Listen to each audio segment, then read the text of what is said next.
The original Swinhope Saga is a compilation of 1.5 hours of Super 8 cinefilm shot by one of our ex-chairmen, Brian Nichols, which covers the early period of the club from its start to the completion of F1 in 1975. This is a significantly edited version, but it does give you a flavour of the period and the characters associated with it. This is showing an aerial picture of Swinhope taken from an aircraft flying to Newcastle Airport, and the area where we ski, you'll see, will be pointed out by a pencil. Here we go.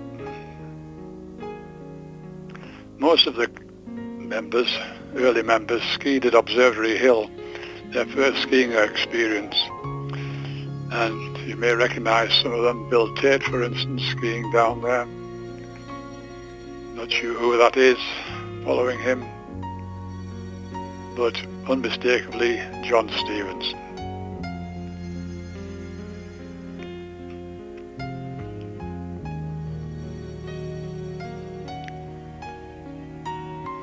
And here we have Eric Peart on one of his first trips down snow slope.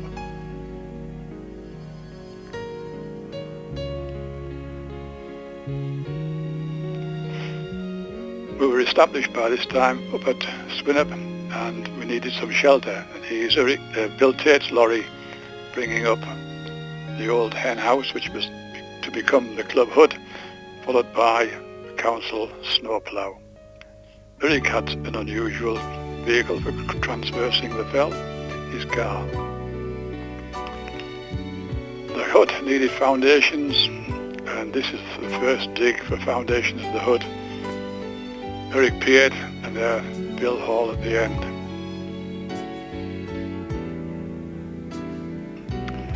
We got big queues in those days. The first rope tow here, driven by a Fortson tractor, hemp rope.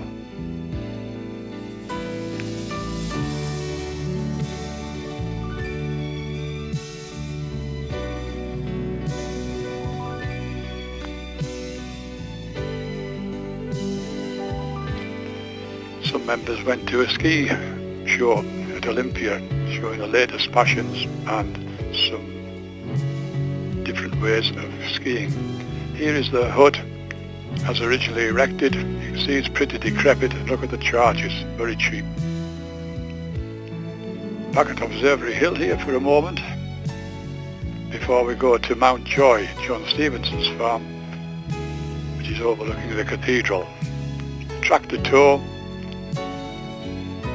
hemp rope again. There's John setting off down the slope.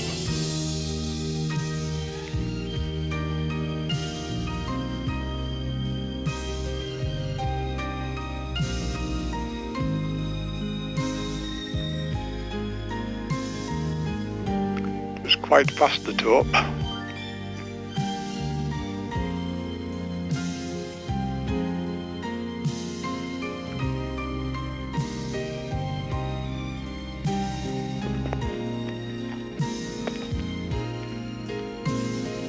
Back in the summer we still carried on working, bringing stuff up.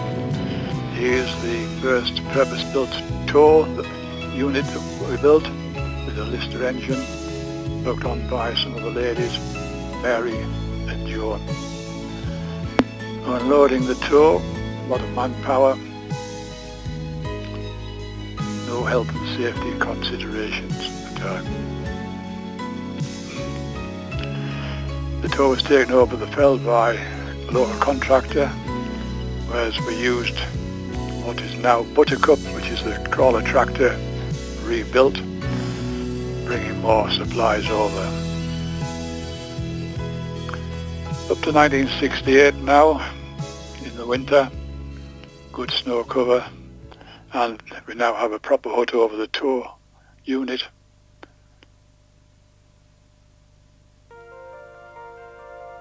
And still got queues at the bottom of what we would now call F1.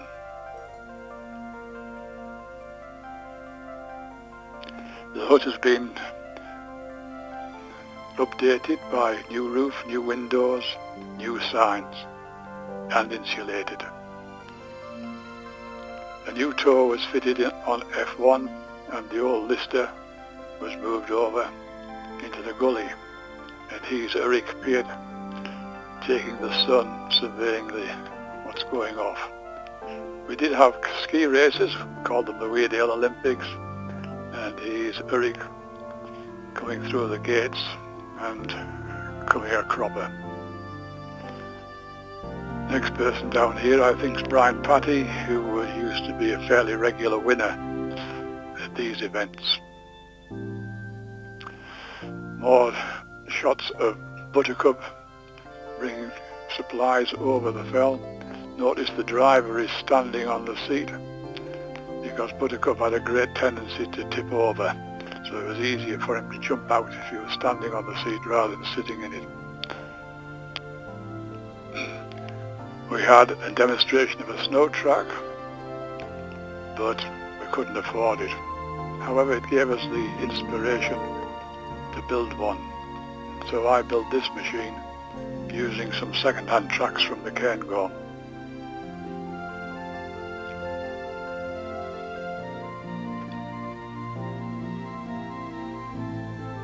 Obviously a very wet and miserable day. Eric made a roller to fit on the back to try and do some piecing, but it wasn't particularly successful.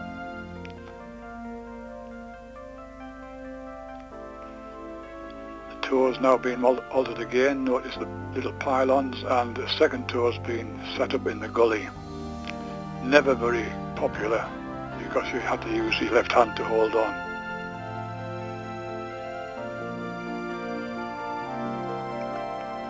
Brian Nichols, who shot these films, skiing down in some powder snow. And other people were just as adventurous using parachutes to try and get up the fell. Here's Buttercup again carrying another tow unit that we built, followed by the Snowcat bringing more stuff up. The BBC got into skiing an episode of Steptoe & Son. I think they were trying to emulate Eddie the Eagle here.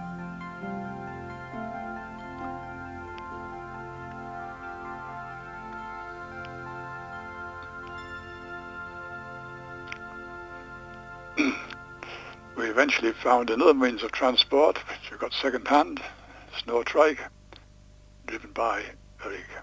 Eric is also laying out here the line for F1 tow, and the digging started. This is the return station. You notice all the digging in these things is by hand. We had no machines to do the work.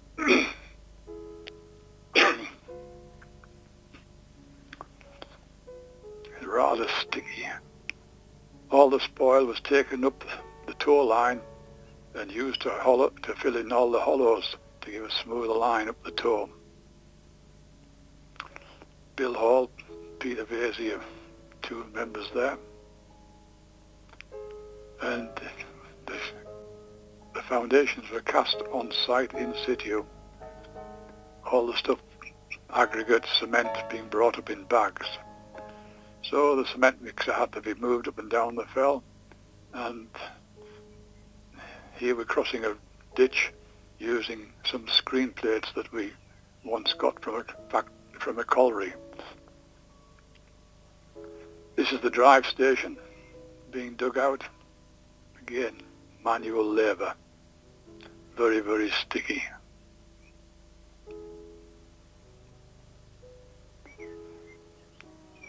Bill Hall looking at the wires, wondering where they go.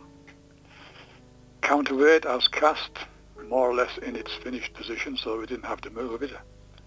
And that is the part of the return station. We couldn't afford to buy the pylons, so we had them made by one of the members' companies. And here they are, carrying one of the pylons from the roadside up into the paddock above the cottage, ready to be lifted by helicopter. This is the return station, runway, and he's the army coming to lift the pylons into position.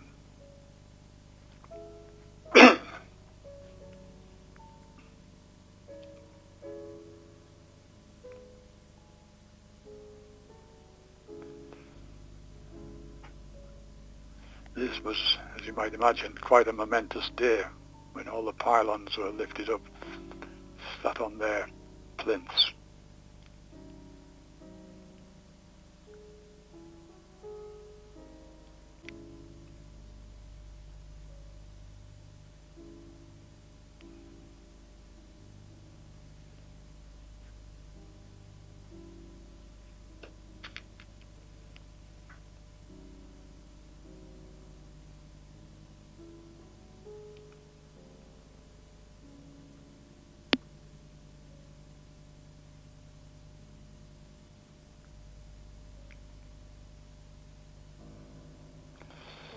Here we are at the return station, bringing up the angled mast, which the helicopter couldn't put on, so this had to be done by the members themselves, ropes, jacks, bits of wood, anything. And here we're displaying a banner, Sport for All, the people who part-sponsored the tour being built. Eric and myself on the roof of the snow track with Brian Patty lifting the runway up with a hand winch. This was a trial fit to make sure it all went together before we put the bull wheel on.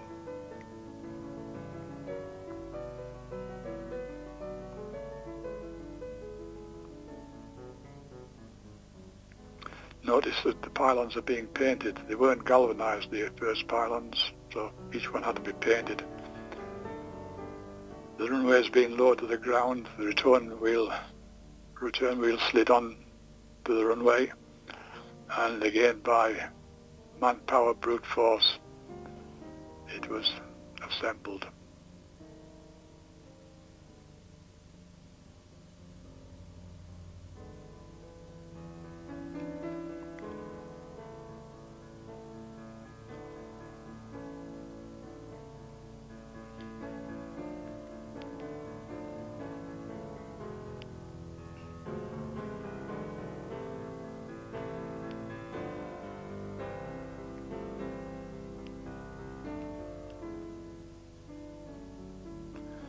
Once up we could fit the rope. The rope came from British Ropes, Newcastle, and the gentleman controlling the drum is Brian Nichols' brother, Jeff, who was one of their chief men with respect to splicing, putting ropeways up. And here he is with one of his workmen splicing the rope together.